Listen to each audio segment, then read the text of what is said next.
It's time to feel the rage. Welcome to Film Rage, where we talk movies in theaters, streaming, and classic films as well. Directors and actors beware, as you cannot hide from the rage. My name is Bryce, and I'm part of Film Rage crew, which also includes Jim. Hey there, Jim. Hey, Bryce, on a Thursday. Long time no see. It seems like forever. Yeah. Didn't get eaten by a bear anyway. I guess. Oh, it's Murman. He's here as well. That's right. I'm here too because you guys are jibber jabbering. Jibber jabber. So with the introductions out of the way, let's rage on. Right. Well, thanks to Open Sportings. If you love our independent podcast, please like, subscribe, share, and give us a 5-star rating on your listening platform. Or support us and join the Film Rage community by joining a membership at buymeacoffee.com/Film Rage YYC. If you cannot commit to membership, you can still buy us a movie rental and dare us to see a terrible film. And we'll watch it if it played in a cinema anywhere in the world. Now, let's get to rage on.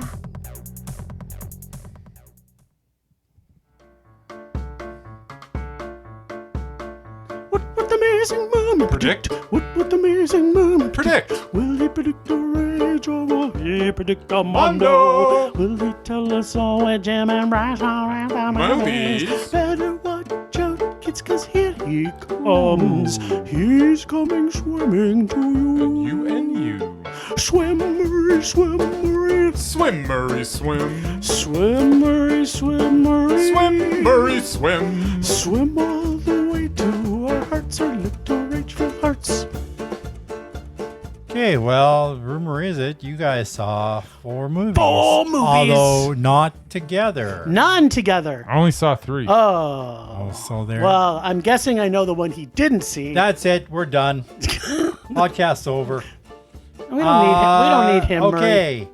First one, The Roses. I saw that. I also saw. I saw that. I saw that with Jim. I did. I don't know. I liked it a lot. I know Jim laughed quite a bit, but I don't think you guys loved it that much, so double meh. All right. Caught stealing I saw that. with the butler Got / stealing. Austin. Caught stealing once. More importantly, Darren Aronofsky. yes, directed by. Yeah, who for me is kind of hit and miss, but He's kind of all He's hit. kind of I hit. don't know. and I hit. just You even gave his last film a mondo, so which one was that? The Whale. Yes, that one was also absolutely a whale.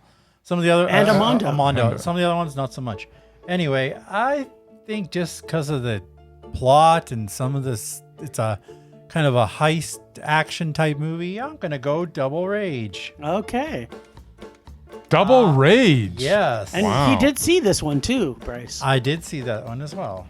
The Toxic Avenger, good old Toxie Toxie. with the Peter Dinklage. smaller size Peter Dinklage.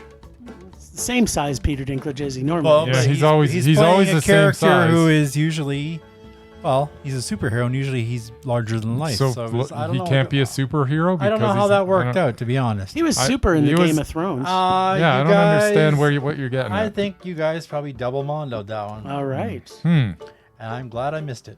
The last one apparently only Jim saw.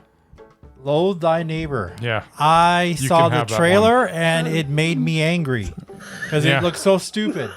So I'm gonna go rage on that one. Okay. The trailer almost put me to sleep. I can only imagine. Well, the rage, what- the what trailer movie made would me do. rage. So yeah, I don't know how Jim would have liked it. But Okay, you why never did it make you know. rage? I kind of want to know why the trailer No, made it you just rage. looks stupid. All right. Anyway, All right. I could be wrong. I probably am. No, well, you know what? Sometimes, you know what? You get it all right. Sometimes I get lucky. That's right. Sometimes I don't. Is there a song about that? Yeah, probably. I don't know. Is it a Let's Bruce move Springsteen song? There's Sounds a, like there's a Kylie Minogue song I won't start singing Oh, okay. Well, called Lucky. on. Oh God. good Yeah. old Kylie Minogue. No. From Down Under. Yeah, Down she's under. She's from Down Under. She's Under. She's the bad. She's I don't the, like her. She's the bad. she's the bad she's under. the bad. Down Use under. your words, Bryce. She's the bad. All right, well, let's talk about The Roses. Don't enjoy her music. All right, I I I don't know if I know one of her songs. Sorry, we're opening with the Roses? Yeah. That's what it says here. I don't know. I haven't seen the agenda. Yeah. Well, that's your other problem then. You don't read. Yeah. You don't read. You're blind. You're also deaf. You're mentally challenged. And what are your other flaws? I don't know. I don't think I have. He any. has no soul. Oh, there you go. That one. Nah, Whatever. actually, that's kind of why I like him. Actually, that's the number one reason that I love him so much. All right, the Roses. First, did you watch the original? Yes. You went back and watched the Of course I did. Did you? I didn't. Oh. So I'm gonna guess you watched that. You also watched the original Toxic Avenger. I did. Okay. I actually That's thought what you about can do when watching you're that retired. this morning. You Yeah. have all kinds of free time. Tired-ish. Tired. So if you asked me 6 months ago, though, what movie would never be remade? Yes. As for many reasons that I can imagine, I would have said War of the Roses is one that I would never see being remade. Okay. You know, the one with Kathleen Turner and Michael Yeah, Douglas. I know the movie. Danny DeVito. But then when I saw two of my favorite comedians were in it, Kate McKinnon and Andy Samberg. Yeah. Oh, sorry. I also meant to say two of my favorite British actor comedians, Olivia Colman and Bernie Cumbersbun. I was kind of hopeful for this film. Doesn't go well. The writing in this is so quick-paced and clever and funny at times. You definitely miss some of the comedy bits. Like, some of this stuff is so rapid fire that you almost have to see this a second time to catch everything that they're trying to put across. Really? And that is, I think, from the British humor side of things. But at least you understand the sarcastic undertones, which make for the whole basis of their initial romance, as well as it shows the types of people they are. Right from their very first beginnings, where they fall in love in the restaurant. He's very OCD. You can see both of them have this sarcastic wit that is going to carry through the rest of the film. Unfortunately, it follows a similar story to the first one. A couple, What kind of has to, Jim? yeah, I guess. It's based on it, which is based on a book. Yeah. So you can't really. Yeah. Otherwise, it wouldn't be called The Roses. Yeah, Jim. well, I understand. Oh, I don't know that you do. And it also, no, I do. Okay. So there's a couple through comedy and miscommunication fall out of love with each other. Although the new one is at a supreme comedy level and has a tone unlike the first one. In the first one, it seems more malicious and mean in comparison. I think based on the direction style that DeVito was going for in the first one. But also, as much as we kind of think Cumberbuns is a bit of a dick, we feel for him more in this new one, I felt. Which was a detriment. Oh, there you go. Whereas at no point in the original did I think anything but despise for Douglas's character and that he deserved everything that he got. The interesting part, though, in this new one is that the comedy through this was always spot on. And that's British for fucking funny. But between the funny, the story, their demise, I felt it was not as completely well written. I mean, ultimately, it is what it is, but I felt that I really enjoyed the comedy, but I didn't feel outside of the comedy bits that the other stuff was a bit of a casualty of war. It's funny because in contrast to the first one, the first one is actually, I actually enjoyed this one a little bit more than the first one, to be honest. And I think it was because of the sarcasm, the British humor that is, the tertiary cast that's in it. I mean, DeVito's great in the first one. And I'm actually, to be honest, Kathleen Turner and Michael Douglas do a pretty good job. Oh, they have great on-screen of what- chemistry. They did like 5 movies together. Yeah. so- Well, and in that film, they did a good job putting across. The storm. Yeah. Okay. Let's not talk about romance in the storm. Well, we're going to talk about Yeah. Every night and every day. Okay, you can stop. You actually Just know a song. That's just scary. stop. So yeah. Ultimately, I think the story itself, I think I didn't like the way that it unfolded again in this one as much as I actually felt the first one on rewatch was, And I watched it the other way around. I watched the new one first, and then I went back. Put it simply, if you took the best of the first one and the best of this one, you'd really have a good movie. I would have given it a Mondo. And I would agree with you on that. Yes. I laughed a lot, and do actually think that I like this one better, as I mentioned. It was a good comedy, which makes it meh. What say the Mur? Well, as you said, The Roses is a remake of the 1989 film War of the Roses, starring the comedy trio of Michael Douglas, Kathleen Turner, and Danny DeVito. Sorry, were you saying that the first one was a comedy? Half. Okay. But no, they were a comedy trio because they did like 3 movies together. Yeah. And but I mean, in the movie, they could do another one. I didn't laugh at all. No, the first one was definitely. There was a lot some more funny serious. stuff in the first. Anyway, I guess the producers thought maybe third time would be the charm. I never saw either Romancing or Nile. It Lucky seemed you. like a ripoff of the Indiana Jones series. Yes. I did see. Those are your type of movies, man. You would love would Romancing think, the Stone and but no, I Jewel of the don't think I Nile. would. Oh, I think you would. I 100% I guarantee you would. Can I finish? You can, but let's just forget about those crappy movies. I did see War of the Roses. They're not great, but you'd I like worked them. at a video store at the time and saw the trailer on a video loop playing in the TV monitors like all day at work. I checked it out one night. Remember it being mostly funny with a very tragic ending. This film was not that. For most of the film, the Roses got along very well and seemed to be genuinely in love with each other. Naturally, the husband's failures as an architect combined with the wife's immense success definitely contributed to the animosity. I was happily along for the ride till about the last 10 minutes. The ending was disappointing and predictable and almost ruined what was otherwise a great film. I like the ending. Okay, enough about that. I am a huge Cumberbitch, as you both know. Oh. That's what they call fans of Sir Benedict, Cumberbitches. That's what I am. Ever since I saw his Wasn't aware of fantastic that. version of my all-time favorite detective, Sherlock Holmes, I've been in love with his work. Khan in Star Trek, awesome. Alan Turing, awesome. That Western thing with Jesse Plemons, fantastic. Even that Lewis Wayne thing wasn't bad. So I knew I wasn't gonna hate this. Then they added Olivia Colman, who is amazing in everything she does. True. Even in Lost Daughter, which I actually hated mostly because of Dakota Mondo. Johnson, Olivia was spectacular. Dakota Johnson. Then there were the neighbors. Now, I stopped watching SNL a long time ago, but I would say Kate McKinnon and Andy Samberg are probably two of the most talented cast members to come out of that show in years.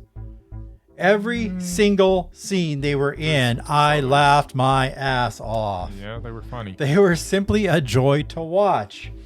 Even Allison Janney in her 5-minute scene was awesome. Allison Janney's Allison She Janney. played a bulldog of a lawyer who brought an actual Rottweiler to the negotiations just to bite people's faces off. There were so many funny moments in the film and some very sharp-tongued insults using language and words I'd never heard before. My jovial friend Jim enjoyed them also, if his laughing was any indication. This was a wonderful film from beginning to almost the end. Even that wasn't enough to ruin it for me, so I think it was a Mondo. I loved it. All right. Bravo. The Roses. Yes. It's this is actually kind of shows you that it's not always true that when you take all the parts of something, the sum of those parts may not equal what it actually is. Because if you take scene by scene and you just show me those scenes, yes, I laughed a lot. There was a lot of funny stuff in there. But when I experienced the movie as a whole, you think with all these little individual funny bits and good little scenes that they would add up to something more than it is, and it did not. For some reason, it left me a little bit empty. I think that maybe the original spoils this version for me a little bit, because I think the fact that we weren't really rooting for anybody or we weren't against anybody. And the fact that they were actually way too nice. Like, I know they do some bad things to each other, but they are way too nice to each other.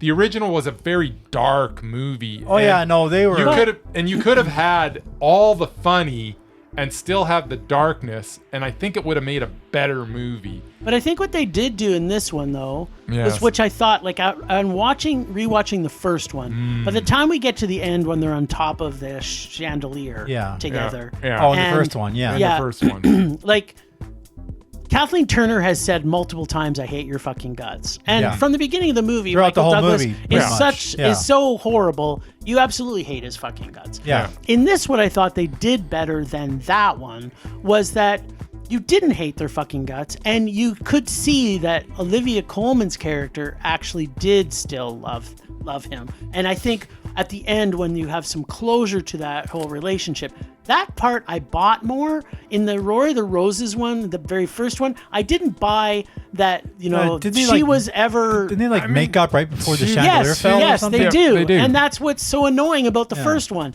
is that part never would have happened. Because she hated his guts. She never wanted... Doesn't matter what would have happened. I didn't buy any of the stuff that was on top of the chandelier. While we're talking about which buying ruined stuff, the ending. I'm not sure that I bought them as a couple the entire way through either. So. Well, I think that goes from the fact of how his relationships built. They were British. So they were both British. They both had this sarcastic wit, but they didn't have anything in common. And I think that was part of it. I think the other challenge that I think maybe you're alluding to is that you don't sort of see until the kids are like in their 8 or 9 that they don't have the same parenting skills. Yeah, obviously. That part, you're like, by the time they get 8, but would think they'd be a little bit more. She's the one who raised them them until the age of 8 years old, because she was the stay-at-home mom, basically. Yeah. Working 2 days a week at the restaurant. Right. She didn't have a lot of career goals until that shit happened to him, and all of a sudden she had to, right? So. Yeah. But what I'm saying is, though, at the time they get to that point, you'd think they'd be more understanding of where their roles were and how they raised their kids. By the time they get to 8, you've already done most of the learning. You would think. Anyway, go ahead more what you're going to say. I don't know what I was going to say now, because you just kept on yammering on, and now I've just gone into it. Well, the believability. How does that feel, Bryce? Yeah, Bryce, how does that being feel? Interrupted. But your all point I need is the point you Mondo, were meh, or rage from you. Yeah, it was a meh. Okay, there you go. Is there anything else you want to top on that? Kate McKinnon, Andy Samberg. You guys already covered that. They were fine. They're hilarious. They're fine. I laughed. Especially Kate McKinnon's infatuation with wanting to fuck Bernie. Just wanted to run away in Mexico with them. That's awesome. And Samberg's character is just, to a lesser degree, but as a lawyer. First off, buying him as a lawyer. Terrible lawyer, yeah. Well, he wasn't really a divorce lawyer. He wasn't compared to Allison Janney, he was. He was a real estate lawyer. He was a real estate, yeah. Totally it was meh, just like the original. So it was meh, just like the original. There you go. They were very different movies. Right.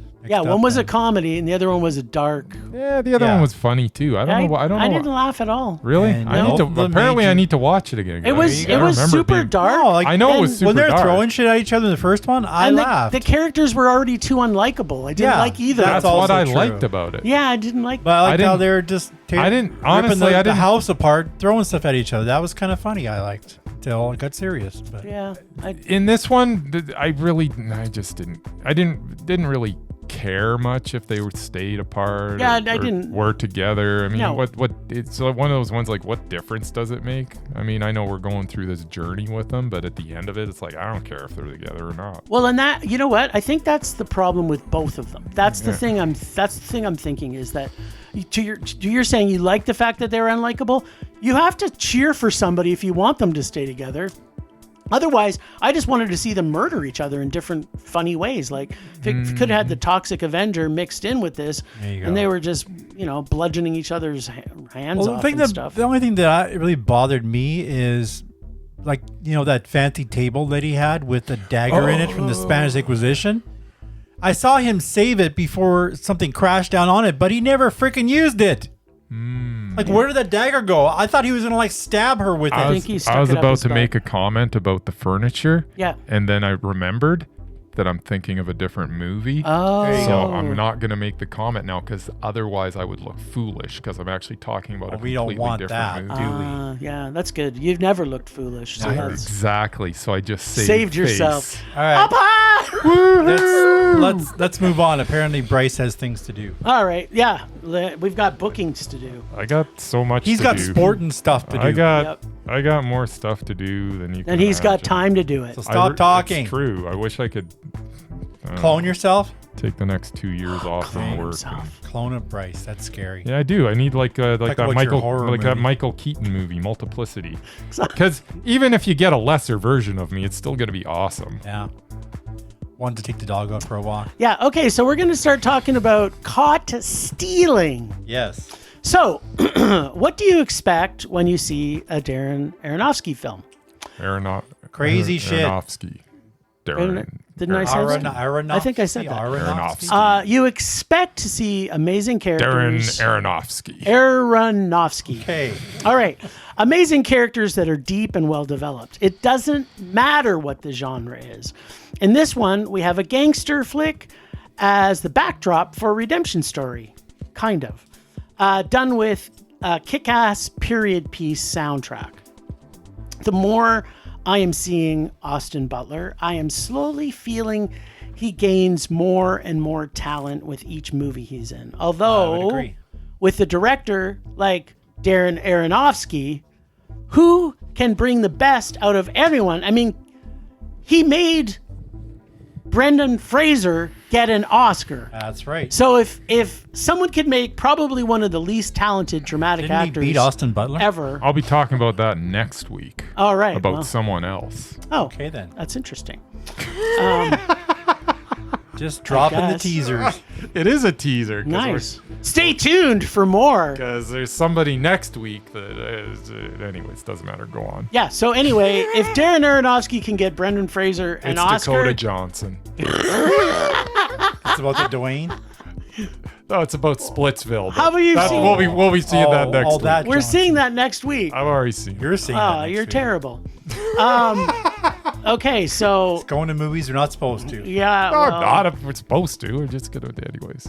Yeah. Okay, so anyway, where are we? Oh yeah, he got Brendan Fraser an Oscar. Yeah, you said that. So did. that shows what ability he has as a director. Yes. Okay, so to be honest, I wasn't excited to see this when I saw the trailer. It seemed a little, and I'm putting this in heavy quotes, American standard for this type of film. But then, But okay, I should have- didn't know that there was a but then because I Oh. thought you just completed the statement. It was an American standard fluff piece of action. But go yeah, ahead. that's what I thought. That's what I thought too, and then I watched it. And then I watched and it. it didn't change my mind. Okay, but go then ahead. I shouldn't have second guessed the master filmmaker to his ability to take any genre of Slumming it film in this one. and spin it on its head. There were so many twists and turns and a couple of things I was like, I did not see that coming, which pretty much never happens to me, especially in a gangster comedy suspense drama. Or at least it's a surprise that no other director I feel would have done. And I don't want to do any spoilers, but in fact, we literally just talked about this bit a little bit last week with Relay. The twists in this are all the way through were brilliant and natural and essential. The writing was so good and these characters so well developed, right down to our mesmerizing Carol Kane as the Jewish She was mafia's Bubby. Bubby. I like Bubby, and Yep. and I liked Yvonne, and that's all I like. All right. Who the hell is he on? Or the always Oh, Kravitz. always brilliant Regina Hall. Plus, Yeah. Griffin Dunn and Paul as Paul the bar owner, Liev Yeah. Schreiber and Vincent D'Onofrio They were fine. were both great. I loved every single of this film. It was Mondo for me. I have some things What to about Matt unpack, but Smith as Russ? yeah, he was okay. Oh. Yeah, I love this film. Wow. then. Sorry, you gave it Mondo? Yeah, it's Mondo. Wow. Wow. All right, Mark.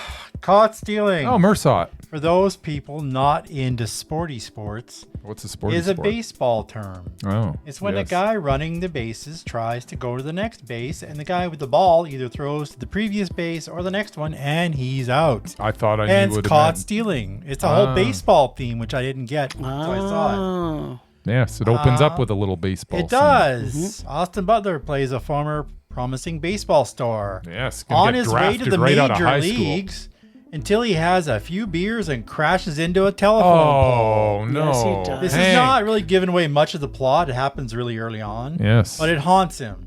It's So much that he doesn't actually it's drive a haunting again. thing. He's also a San Francisco Giants fan living in New York for some reason. Right. The TV footage shows Barry Bonds, which means the movie is set about 15 or 20 years ago. More Yep. than that.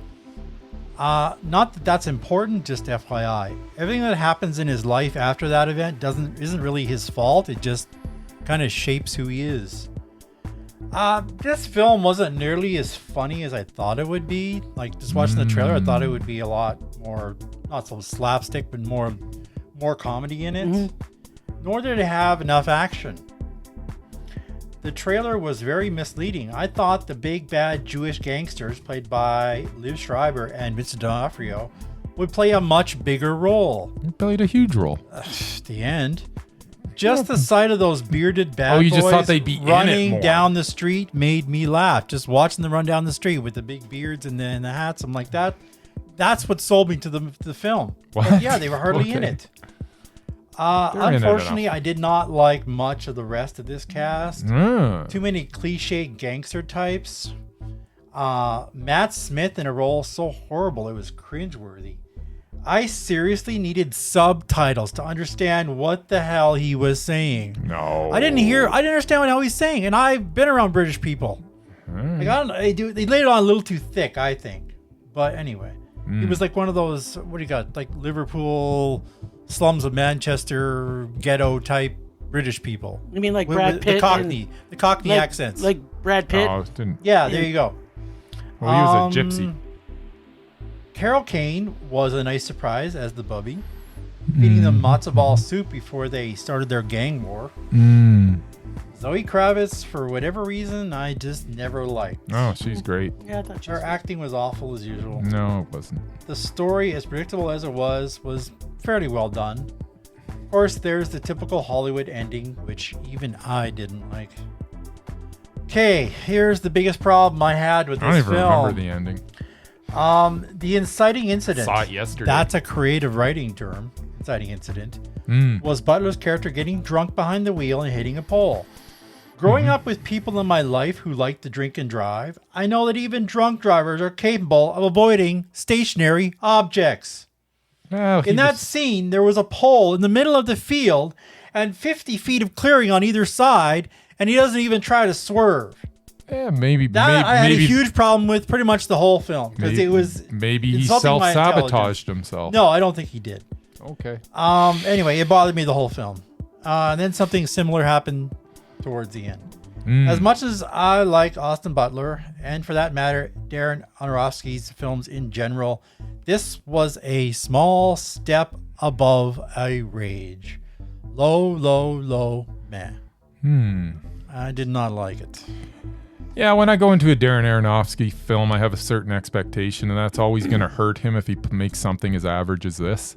This was well enough acted. It was, there was nothing wrong with it, but it is not up to his standard. This man makes this is Darren Aronofsky making a total by the book action movie that just sort of fell a little bit flat, and maybe it only fell flat because I have such high expectations going on into a movie, one of his movies. Yeah, it's well acted. Yeah, there are some very, very good scenes. Yes, the dialogue is snappy and it's often humorous. There's nothing wrong with this movie. It's just not up to his standard, and that's where I'm gonna leave it. It's just not up to his standard. Did I hate it? No, I absolutely didn't hate it. There was a lot in this that was fine. It's just the whole time I'm thinking, I don't even think I'm watching an Aronofsky film. It doesn't feel like an Aronofsky film, which is fine. And when I say that, I'm not saying that he has a certain way of making films, because if you look at his library, there are a It's so lot of different. different styles. There are a lot of different stories that he takes. It has nothing to do with that. It has to do with, I didn't think the quality of the whole presentation was up to the quality that he has shown me in the past. Having said that, was it a good movie? Yeah, it was a good movie. someone else was directing it, it might have even gotten close to a Mondo, but it never would have gotten to a Mondo. It was good. I enjoyed it. It was disappointing at the same time. It's a meh. So, let me talk about my unpackings first.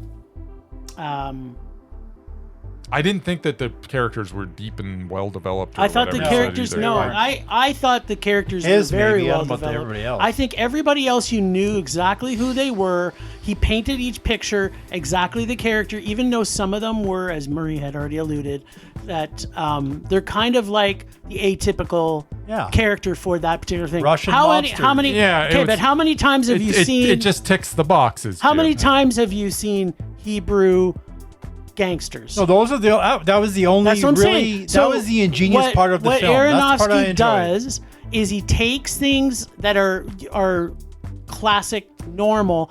There's so many twists in this that I did not see happening. And I want to spoil it because there's people that die in this that I never saw dying. Pretty much everybody just dies. but based on how it was going, like other people who did this movie would not have had all the people that he had dying in this. There's one. As I went through the whole movie, as you go through it, I'm like, okay, that surprised me. That was different. I was expecting it to be like a regular traditional thing. This didn't happen the way I expected it.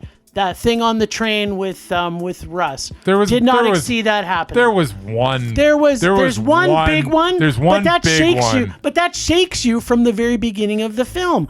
And I think there is a character that leaves very early on that you're like, wow, I didn't see that coming. Exactly. But I don't think anybody did. I don't think that I think made it better or worse. It was the movie. As gangster movies go, I think this is probably one of the best ones I've ever seen. I just have a I'm not certain a big expectation fan. of this director, and it I is think not up to his he standard. ticked that box for me. If the Hebrew gangsters were the only gangsters in the film, I definitely would have liked it a lot better. Yeah, I didn't like any of the other characters at all.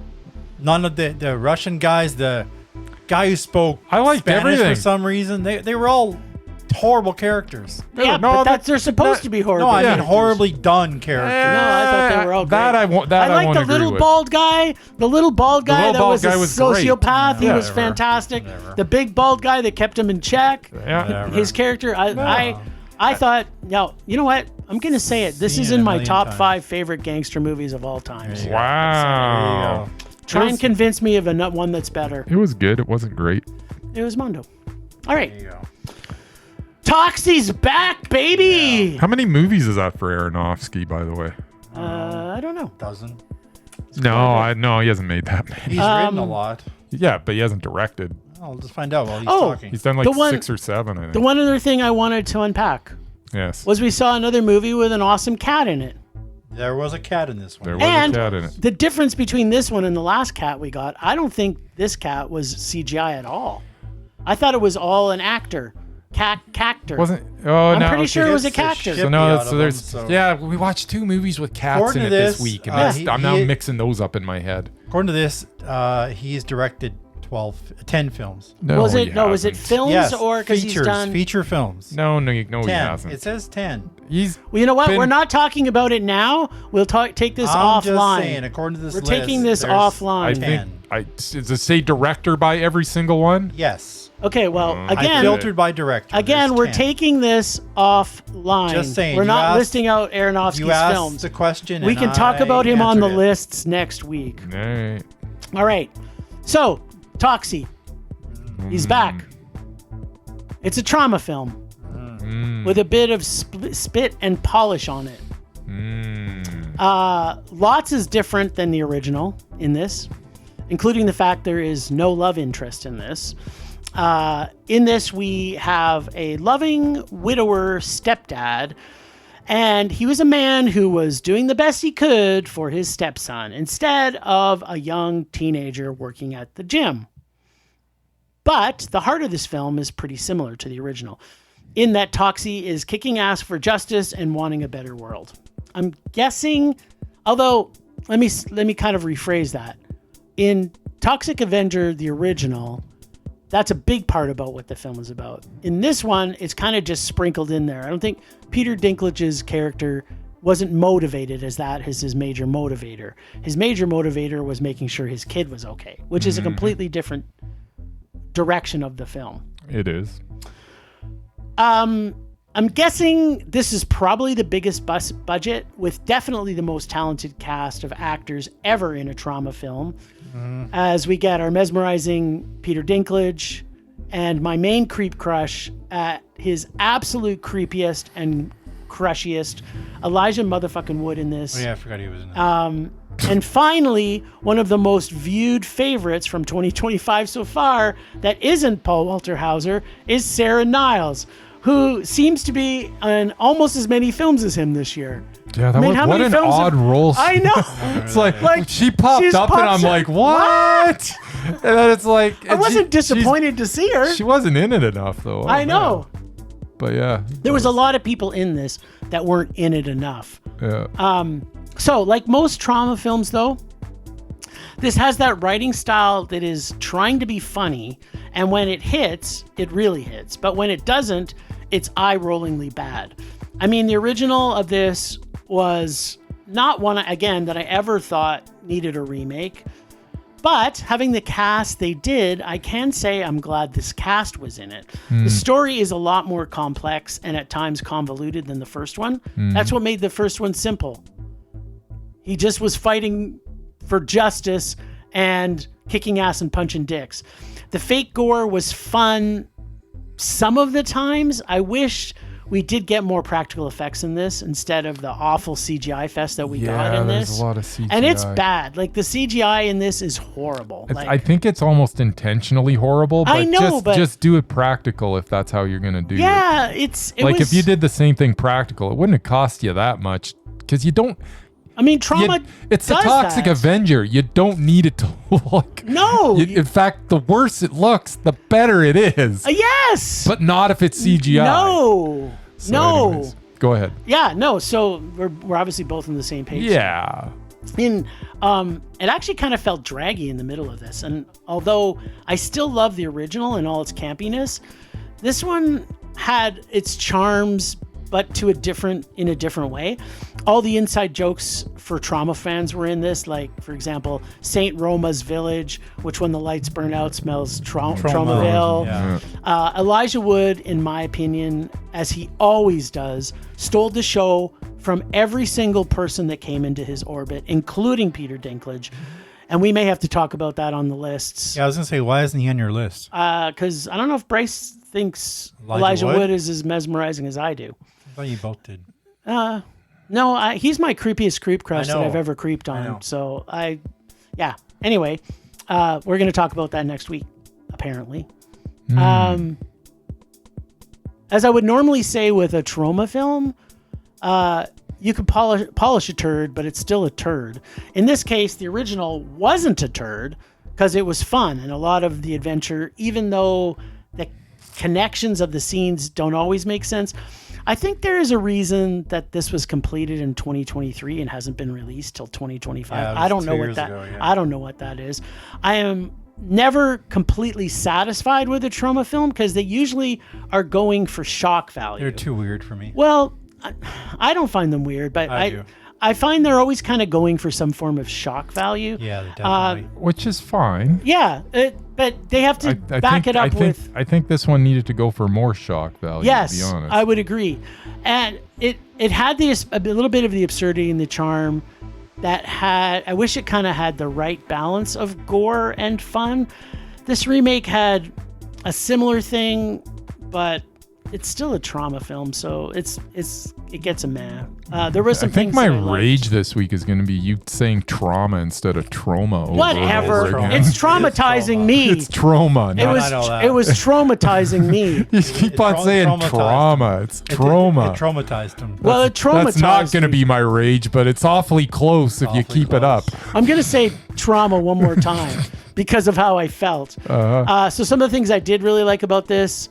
That one song, My Neck, My Back, Lick My Pussy and My Crack, I thought that was well placed in Okay, the then. movie, which is a catchy little ditty.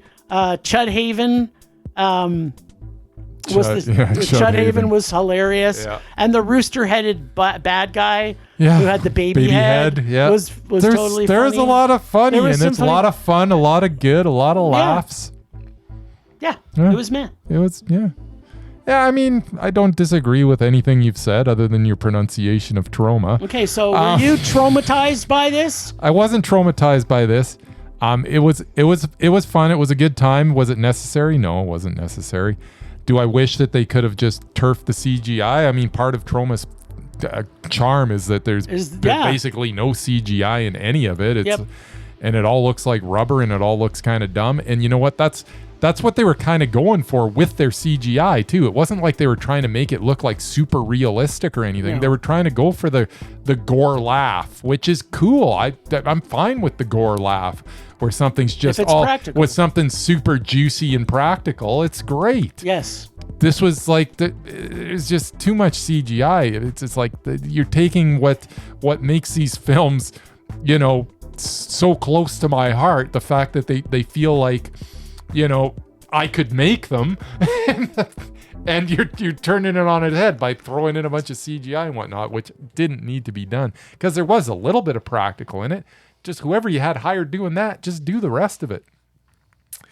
But you know, to your point, it is a little draggy. It's an hour and 42 minutes. It needed to be like 15 to 20 minutes less. Yep. This should have been like an 82-minute movie. There was way too much story in it. It didn't need any of that. It just needed to be fun. And yes, there was some fun stuff in this. But at the end of the day, it just went on and on and on.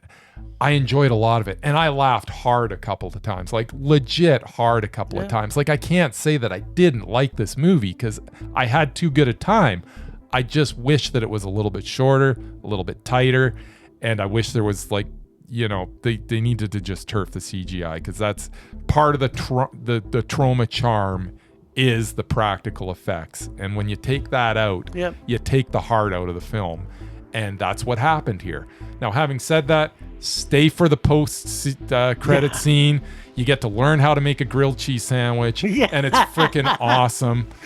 It is just, like, that scene alone, I was ready to get up and leave, and then all of a sudden that came up. I sat back down, and as the Avenger or as himself? As the Toxic Avenger. And it was so good. He talks to you from the heart in that scene.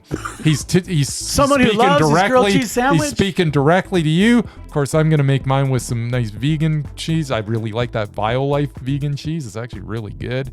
But that's another story. But you're gonna make it exactly like he taught you. But I'm gonna do it just like he taught me, because man, I tell you. But yeah, that almost got me to a mondo, because that scene was sounds so like good. Something stupid you would do. But I really enjoyed this, and the characters were great, and there was so much good, but it was so long, and just it felt long, and it was meh. It was. This is a movie I wanted to like so much more than I did, but it also falls into the category as, like, you know, we went to 4 movies, I guess, for you, but I went to 3 movies, and you went to 4. 67% of the frickin' movies I went to were remakes. Of course. Yeah.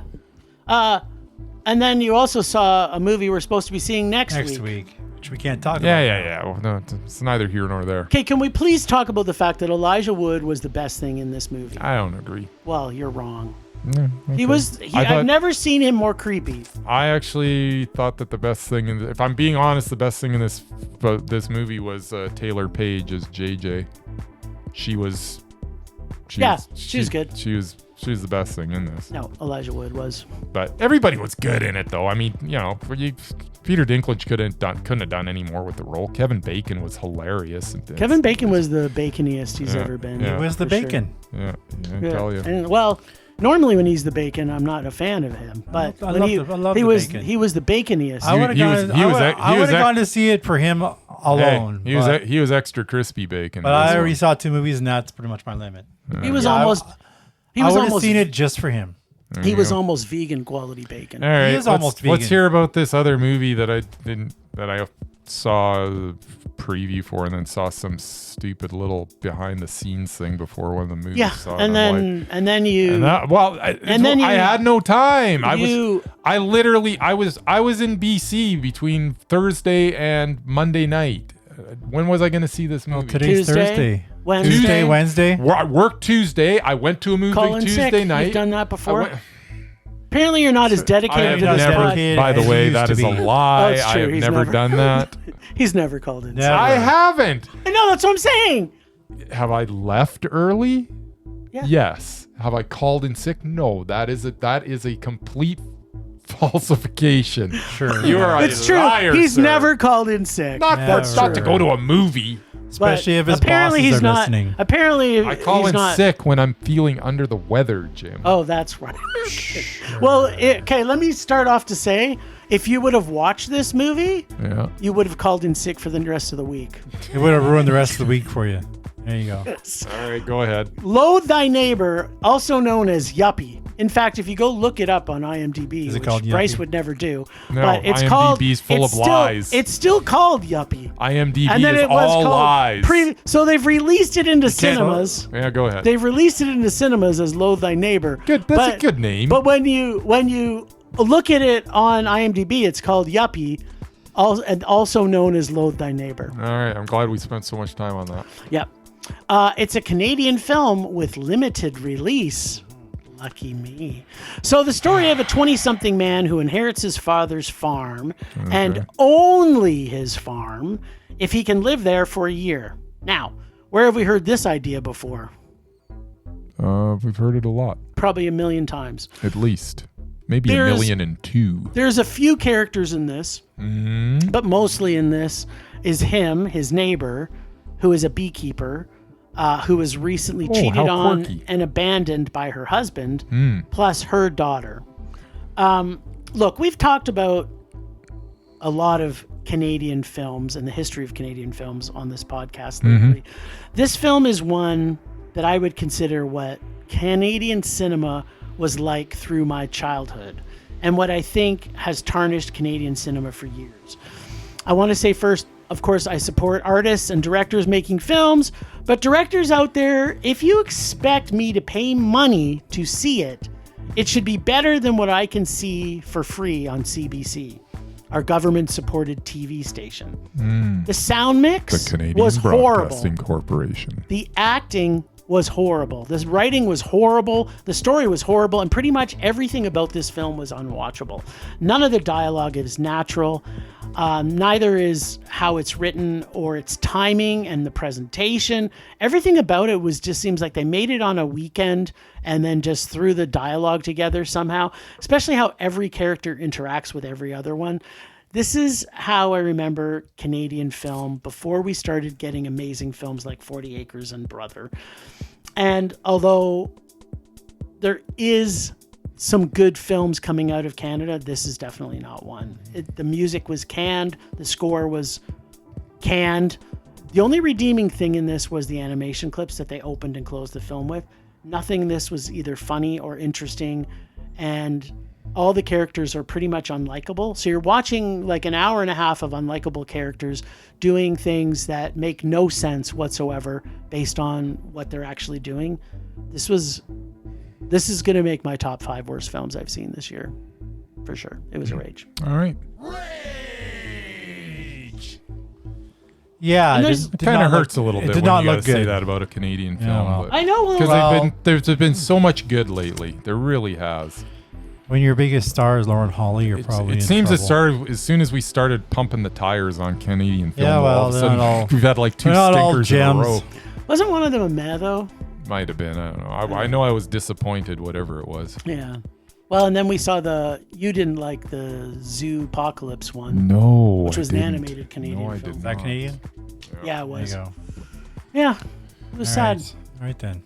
Oh, by the way, my wife also walked out saying, "Why did you make me go see that?" Ah, you made her go? Yes. You're just cruel. I'm horrible.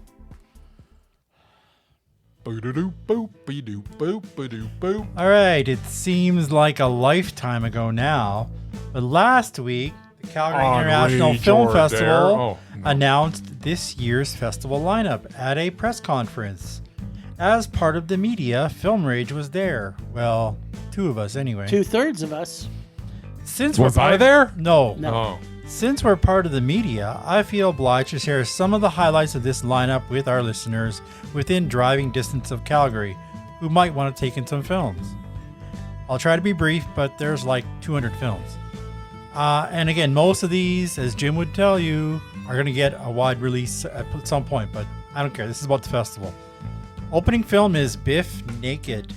Those familiar, Biff is One of them. Canadian punk rock / pop artist from the 2000s who had several hits and leads a controversial life. several hits? She had a few. She had one. Filled with addiction, relationship problems, and a cancer diagnosis. You're a fan, check out this documentary. Biff will actually be there in person to perform. One I am personally looking forward to is John Candy, I Like Me. It's a documentary produced by Ryan Reynolds and John Candy's son, and directed by Colin Hanks. Colin Hanks? Son of the Tom. I know it's coming to a streaming service. Actually, I think I saw in October to Prime, but as a huge John Candy fan, this is a don't miss for me. Cool. From director Kelly Reichardt, one of the boys' favorites, True. is The Mastermind. It's an art heist film with the cast including John Magaro from Past Lives, Josh O'Connor from La Chimera, and Alana Haim from Licorice Pizza. This film was at Cannes and TIFF this year. Okay, so you're a fan of Korean films like these two. Yep. There's no other choice from director Park Chan-wook. Yep. His previous films at SIFF were The Handmaiden, Decision to Leave, and Old Boy. This one stars Lee Byung-hyun from Squid Game. He plays a man who loses his job at a paper company after 25 years and tries anything to get a new job. I'm sure these guys will love it. Those who love epic war films, there's Nuremberg. And as Jim points out, they will get a big theatrical release, but it's a chance to see it early. It stars Russell Crowe, Rami Malek, Michael Shannon, Richard E. Grant, and Colin Hanks. Takes place in the end of World War II after Hitler has been killed and they're rounding up Nazis. Sadly, I won't be able to see this. I'll have to wait till October, I guess. And it's 3 hours long. Nice. The big film of this year's festival is It Was Just an Accident. This year's winner at the Cannes Film Festival won the Palme d'Or. It's about a man who accidentally hits and kills a dog on his way home, wanders into a warehouse, and some other stuff happens. I honestly have no idea. It's all in Farsi, and I don't like subtitled films. But still, the Palme d'Or winner, Sounds and awesome. people talk about it. So if you can actually get tickets to it, worth checking out. Another one I'm looking forward to, that Jim would also remind you is coming in theaters, is Kiss of the Spider-Woman. It's the latest musical from Bill Condon, who also brought Chicago and Dreamgirls to the big screen. Stars Jennifer Lopez and Diego Luna. Takes place in 1983 Argentina during the Revolution. It's a musical, so lots of singing from J-Lo and Diego. Looks like an epic film. One that is probably flying under the radar is A Private Life. Stars the amazing Jodie Foster with an all-French cast. She plays a psychiatrist who investigates the mysterious death of a patient with the help of her ex-husband. It's Jodie Foster. Looks good. It was also at Cannes and TIFF as well. Remember Jodie Foster in that Jodie Foster film? She's good in every Jodie Foster film. Yeah, that's true. After the Hunt, a psychological drama with some big names, Andrew Garfield and Julia Roberts. Again, we'll probably get a big theatrical release. Garfield in a rare role as a creepy dude who is accused of doing something bad to one of his female students. It's worth it just to see him in this evil turn. Finally, the closing film is Sentimental Value from director Joachim Trier, who did The Worst Person in the World. It stars my favorite Skarsgård, Papa Stellan, and is a Norwegian-Swedish production. That alone would be enough for me. He plays a famous director who comes back into his daughter's lives, both of them, Oh, and that offered movie. one of them a role that'll in get a his big release. comeback film. There's a lot of family drama in this one. The cast also features Elle Fanning. I love Elle Fanning. This film won one of the big prizes at doesn't? Cannes. Not the big one, though. I Not was the really big hoping one. to see this one, but it looks like I won't be able to. Showing on the final night of SIF at the historic Grand Theater downtown. You can get a ticket. You should. You'll see it in cinema. Anyway, there's so many films at this year's festival. Too many to talk about.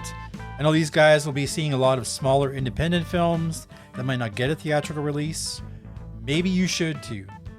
Whatever you're into, check out www.sifcalgary.ca for showtimes. Festival runs from September 18th to the 28th. Nice. There, I did my job. Sure did. Temperature rising. Vision blurring. Rage taking over.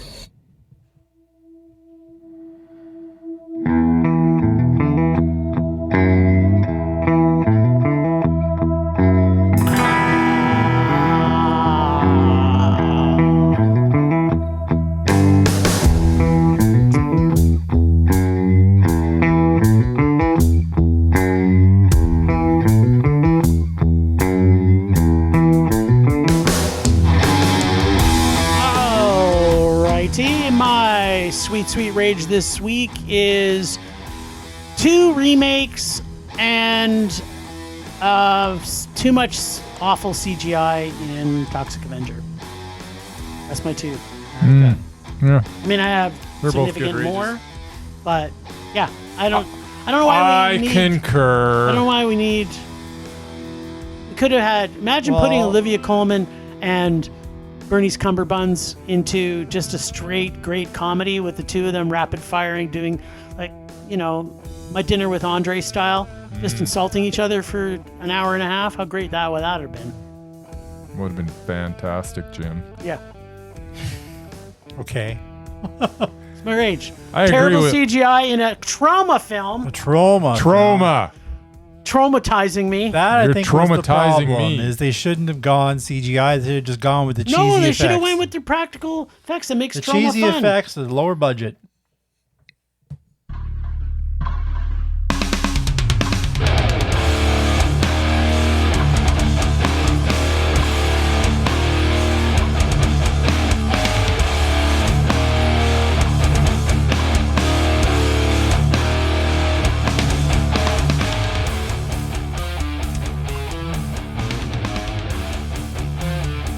Well, What you got?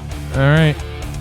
I'm just let's Can't see. rage about something for next week. You gotta save that for he's next researching week. what he's going to talk about. Well, no, I just wanted. I think they had some like 3-word thing for this, and I wanted to just see if it's here, but it's not. It has Anyways, to do with your when rage. you go to an Ultra AVX movie, I think they say the whole thing is that it's totally immersive and bigger screen Yes. and bigger sound. Yes. Like this is the whole deal. It's bigger. So when you go to it, you kind of expect that. Yes. So I go to it for Caught Stealing just because it's the only place Time, the yeah, time it's playing. Yep. So I get charged extra for AVX. Yeah. Okay, so bigger screen. What the hell? The movie isn't even formatted for the screen that it is in the AVX. That's terrible. So you get the screen is completely cut off on either side. Okay, that's So bad. why in the hell are you charging? You're just fleecing me out of my money.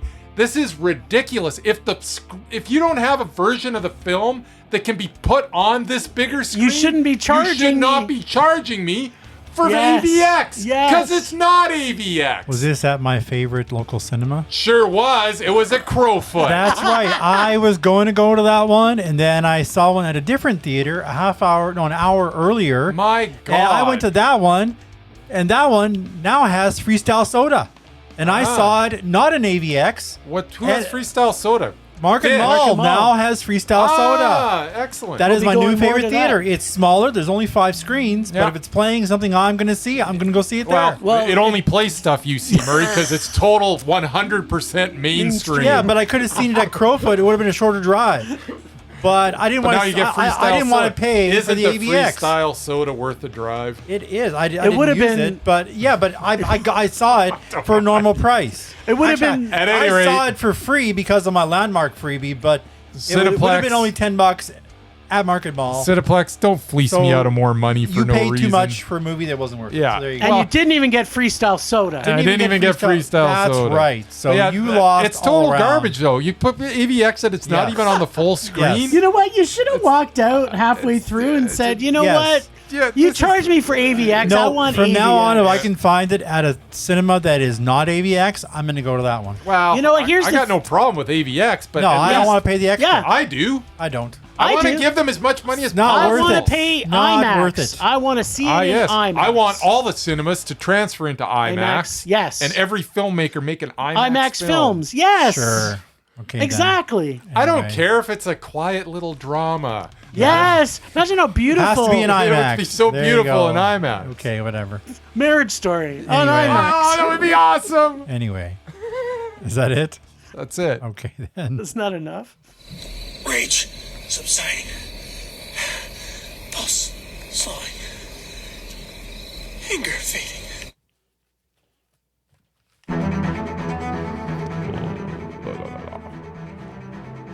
Last week on Rage or Dare, our little Ragingtons pulled the number 2 of the Caddyshack films, you know, like a number 2. Also, the second one, but definitely a number 2. Then again, it does have Jackie Mason. It has so Jackie how Mason. bad could it Jackie be? This week, it's our B-Baby boy Dan Bryce's Aykroyd. turn to Rage or Dare, and I'm sure little Jimbo will have something extra special for him to view. Isn't that right, Bryce? Huh? Come on. Now let's see if the boys can answer the question that inquiring minds inquire about. Was Kenny Loggins actually in this film? And whether he also had a song in the movie? Yes. Ultimately, we are just longing for some Loggins. Oh, also tell us please whether I was right. Is this a number 2? And by that I mean, was it poopy? I'm longing for some logins, I can tell you that. Yeah, you're the only You're one. the only one. Love's going all the way, Yeah. says Sir Kenny. You thought some of his songs were off. I thought Danger Zone from Top Gun was a bad song. Love Until them I all. heard Caddyshack Love them 2. all. Until I heard this piece of crap. Okay, Love 'em all. They're so both awful. can I please talk about this first? Go, Sure. You go right All ahead. right. Okay. I'm- So, FYI, I like this movie a lot. so other than the Jaws theme music in this, Hmm? Yes, that every was in it. single song in this was like an '80s worst nightmare. Oh, it's just worst soundtrack it's ever. it's. I thought, I thought normal Kenny Loggins were bad. This was just horrible. This is And a story about a developer played by Jackie Mason who's trying to get his daughter into the swanky country club, keeping in mind, obviously, that he's a little bit of a blue-collar, crass-level society type person. Yeah. The country club is, of course, the Caddyshack location with the same oversized gerbil. I'm guessing probably escaped from one of Gerbil. Is it Richard, Gopher? probably from one of Richard Gere's underpants drawers. Gopher. That is in no way a real animal and does a bunch of crass things He like he does. did in the first one. Flips in the bird. But in this one, it is at random times that make absolutely no sense. The only good thing is that it does happen many times that aren't appropriate. But at the same time, we don't get enough of him. Like if you're going to put a puppet in for something, just put more puppet. It's the rule of puppets. yeah. You can't have enough puppet to be honest. Exactly. So back to Jackie. He plays golf with gadgets that are, and I'm putting in heavy quotes here. He funny. cheats. Funny. No, he didn't cheat. He does. He just played with these gadgets. And basically the story is They wouldn't have worked. By One the was way. a shotgun. they were real, Bryce. Yeah, he they cheated. were real. None they of were those. real. None of those would work. The story is basically his daughter is wanting to be in the club, and she's trying to build. 'Cause she's stuck up. and he's trying to build condos. She wasn't really stuck No, up. she wasn't stuck she up. was. She She's trying to no, be. no. She No, just she wanted just to wanted get to into the fit in. club. She was ashamed of him, okay? She was stuck up. I don't know about that. Just saying.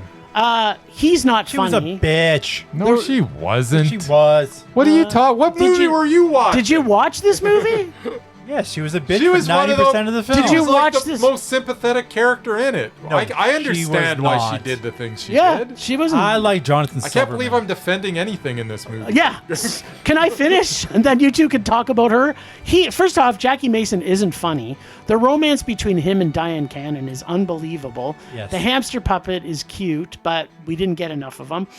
And I didn't actually see Kenny Loggins, which I think Murray promised that I should see him. I didn't say he was in it. I just said he did the soundtrack. I think you did the soundtrack and you thought he was in it. I don't think I said that. But he wasn't in it. Yeah. But his song was. Yes. Sure was. It's more like a made-for-TV 80s sketch comedy skits extended to an hour and a half. It also But- had one of the Wilson Phillips in it. But we did get farting horses. Randy Quaid being Randy Quaid. Yep. No, that was So that was a thing. Ultimately, Jackie Mason isn't talented or funny enough to be a lead in a movie. I thought he was the best thing in this. Yes, that's not. I'm not going to I like argue Dan that. Aykroyd. Exactly. But this is so badly written and not funny. I can tell you one thing: Robert Stack. Was this a Unsolved good? Mysteries. Was this a good movie? No. It's no unsolved mystery that it was not. The answer is I see no. what you did there. I liked It's it. a rage. I liked it. This movie's horrible. It's practically unwatchable. None of the actual storylines ever go anywhere. I It's enjoyed just dumb. Yeah, Did you recently watch this? Everything Less everything. than 10 years ago? Yeah, so that's what I'm 5 saying. years She ago? was not a bitch. No. Oh, she totally was. No. Okay. I hated her. The Let's- whole movie, I hated her. Let's not talk about that anymore. I like Jonathan Silverman, Really? though. Yeah, I liked him. Wow. What one was he again? He was the. He was the caddy he dude. was the caddy. Weekend at Bernie's. Oh, was he? Yeah, he was the He caddy. was He was, like, a- I didn't forgot he was. he even was, who he was in love with the daughter. Yeah. Was he? Yeah. Apparently. All right. All right. So yeah, you pretty much said everything pretty succinctly there, Jim, which is kind of odd for you. Yeah, Jackie Mason was absolutely the best thing in this, and he was awful. This was a rage. Except for Murray. To So Murray, would each this be their a own. Mondo for you? Oh, no. First one was a Mondo. This one was okay. So what? By Did the you, by the way, this totally suffered from something that's obvious. The first one was rated R, and this one was like rated No, G. it was I totally- think. Rated it was G. total Oh yeah, it PG. was totally Yeah. G. It was PG, but like why are you remaking a movie and then watering it down? Yeah. It's already watered down because it's a sequel. Why are you watering it down more by making it PG? Like, oh my god! And Dan Aykroyd is unwatchable in I like this. Dan Aykroyd. This character he plays is just cringe-inducing. Okay, I thought I was done with it. Okay, it's a rage. I'm Even done. Chevy Chase makes Not an talk. appearance. Stop talking about it. I don't want to talk about this movie anymore. Okay, well, pull from my rage bag and tell me what you're watching next week. It's better than these Are guys you sure say it's it my is. turn? Yes. Do we need to go back and check? No.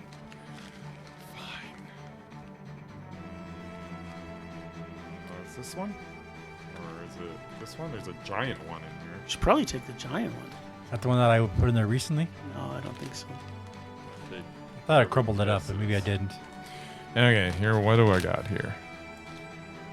Ooh, I've got Serving Sarah from 2002. Immediately, my mind goes to that guy from Friends. Is he in it? Perry? Yeah, I don't know. it is. Matthew Perry and Elizabeth Hurley. I can't You're believe I right. remember this crap. So, yeah. Yes, Liz Hurley. Yeah, you can't But even remember what you Here's saw. the yesterday. thing, though, Jim. Yes. It's got Bruce Campbell in it. So, Yes. It does have Bruce Campbell in it. I don't know how something And like Cedric. I watched this 23 years ago in cinema, Yep. and I know I hated it. But I think on second watch, there are some movies I've watched in the Yeah. past that I've hated, and I'm watching it, and I'm like, they're not so bad. Yeah, yeah. And you know what? If Bruce Campbell's in it, It's- those scenes have to be watchable. Yep. So And knowing I am you, kinda looking if there's forward to this. one scene for 2 minutes, Jerry- Hey, if I It laugh could- enough, There you go. in 2 It's minutes, got Jerry Stiller in it, too. there you go. Bruce Campbell and Jerry Stiller. It's money All in right. the bank. And Sign hold on to your me ass, up. Terry Crews. I can't. Terry Crews is just kind of meh. He's fine. I Terry love Crews is I- never mad. He's always right. just meh. He's fine. He's kind of funny he's sometimes. he's the best. Starts He popping is. them pecs. It's He's kind awesome of with funny. his pecs are awesome. He too. does have amazing pecs. Anything Terry Crews does is 100% fanbulistic. There right. we go. All right. Well, thanks, Ragers, for listening. Thanks for being patient with our episode this week. Thanks to Extended Film Rage family you can find in our show notes. Thanks to Casey from The Nerdy Photographer, the voice of Rage or Dare, and our God of Rage. Find us on social media everywhere at Film Rage YYC. Check out everything Film Rage at filmrageYYC.com, including our merch site for Redbubble and TeePublic. Your Halloween is coming up, so get yourself some Film Rage horror merch. We always want to make this a raging blast for our listeners, so please comment, like, and subscribe, and send us emails to filmragecalgary@gmail.com just to see terrible movies to fuel our rage. But no matter what you do, please, please, please, please, please, please, please, obey the rage. That's it for this week. Rage on. Rage on.